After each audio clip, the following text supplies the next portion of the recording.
Hello YouTube, it's Thomas here from Aroma Review. Hope everybody's having a wonderful day.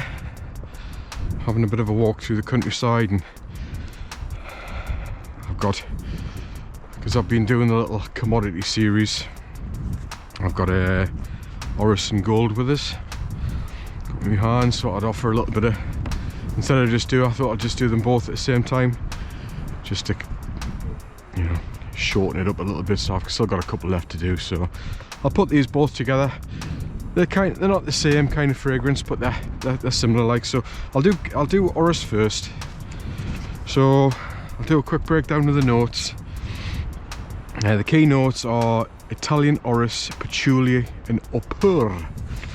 Whatever opur is it a flower or something? So that's the grey one here. This is definitely unisex, going much more towards, I would say, feminine. Like this is something which would be catch your eye if it was on a woman or a lady. It's pleasant. It is unisex, but it's not something, because it's quite floral. It does have a little bit of vetiver in the background, but with it being a floral fragrance, I think it's white floral. I think they're white flowers that's in it. Oh, it's patchouli, Italian Orris and opur. So yeah, so the kind of breakdown on it says a contrasting duality between sparkling freshness and warm sensuality. Exquisite spices like pink pepper, coriander, carrot seed are combined with the elegant tonality of Orris to reveal a beautiful, fresh, floracy. Yes, floracy. Carrot seed as well. Interesting, carrot seed. I've never seen a carrot seed note being mentioned in any fragrance which I've seen. So, I mean, it is nice. It's really nice. It's just not something I would wear, you know, I'll be honest about it. A little bit, leaning a little bit too much towards something which I would much rather smell on a lady or a woman or a girl, as opposed to smelling on a man. So it is nice, it's well blended, it is very pleasant. It stays quite close to the skin. It's not a huge projector from the few times that I've worn it. Performance is decent longevity, not amazing, but it's decent. But it's yeah, it's nice. It'd be nice to smell it on a lady. That's certainly for sure. Oh, there's people out walking. Look.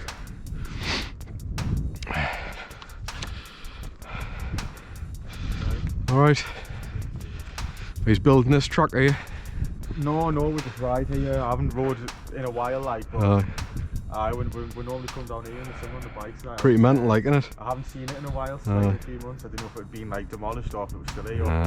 I've come up walking here quite a bit, like, and you see the young lads and lads. You've probably seen us here before. We've probably been on the bike yeah. A bit here. But like I say, we haven't been on the bike. Yeah. Too much over Christmas, so I haven't been here in a while. Oh well, looks good on you. Set up next weekend or something. You've been the one in Chopwell, have you? Yeah, Chopwell, Ham Street. Aye. Good stuff. Aye, see you later.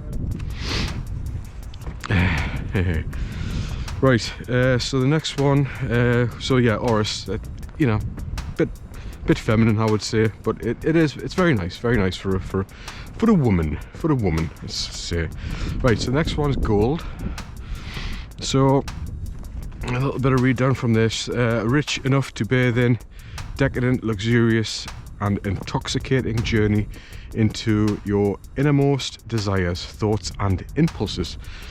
And the note breakdown on this is molten amber, benzoin and vanilla. I know when I had a look at Fragrantica, there's a much larger breakdown of notes than that, but it gives you kind of an idea of what you are to expect. And I know that Orris actually had vanilla in it as well when I looked, so that's an interesting little fact about it. So gold, this one here, so vanilla, amber.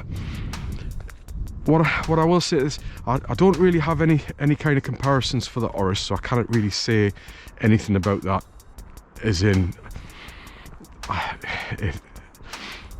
with it being that unisex going towards the ladies side of things. I would say that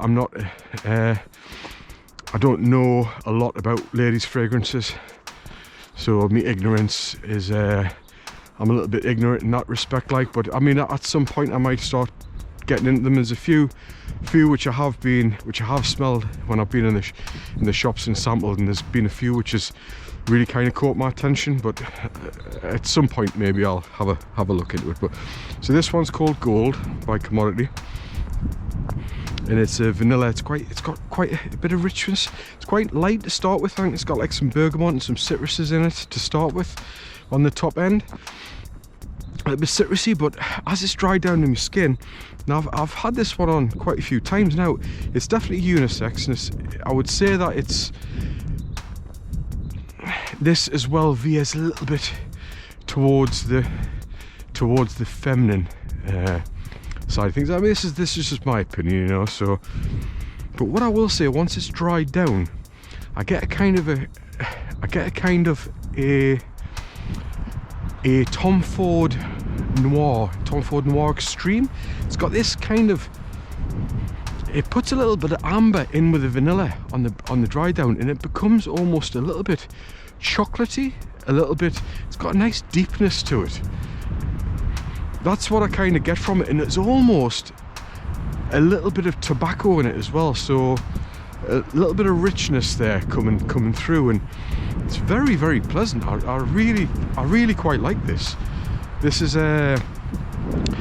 kind of elevated a little bit above a like. And I don't like putting marks on things because my marks seem to change quite a bit. So that's why I generally don't put marks on things, because they tend to kind of, you know, from week to week. I do like a baseline on something, whether I like it or whether I don't like it, or whether it's something which just isn't for me. But this is something which I might even look at getting a bottle of this. It's pretty decent. I like the way the vanilla and the amber becomes this almost chocolatey sort of, and I get the gold actually. So if you can picture gold as a colour, it sums it up actually quite well. God, they've been doing a lot of tree felling up here. They must have been a bit of drinking as well. They must have been out doing with their students from the Beamish. Beamish is just across the trees over there. So, oh yeah, they've definitely been felling. They've definitely been practicing. They've got they have like a mountain bike track and stuff up here. That's what them two lads were having to shove these up just before, like, so you can see the tracks going in amongst the kind of, you know, if you want some firewood, get yourself up here, like. But right, back to gold. So gold, yeah, so that's the colour, the richness, the darkness. It's a little bit of chocolatey tobacco in it. I know there's no notes which saying that there's any chocolate or tobacco, but with the composition that it is, that's what I'm getting from it. It's pretty good actually. It's pretty good. It's not bad at all. Not bad at all. So thanks for watching, and this has been my little take on two more of the commodity fragrances. I've been pretty impressed so far. Pretty good. All of them have actually been pretty decent. Whoop! Try not to fall over while I'm going down here. Right, I'm signing off. Thanks for watching, and I'll see you in the next one. Catch you later, guys. Bye. And girls.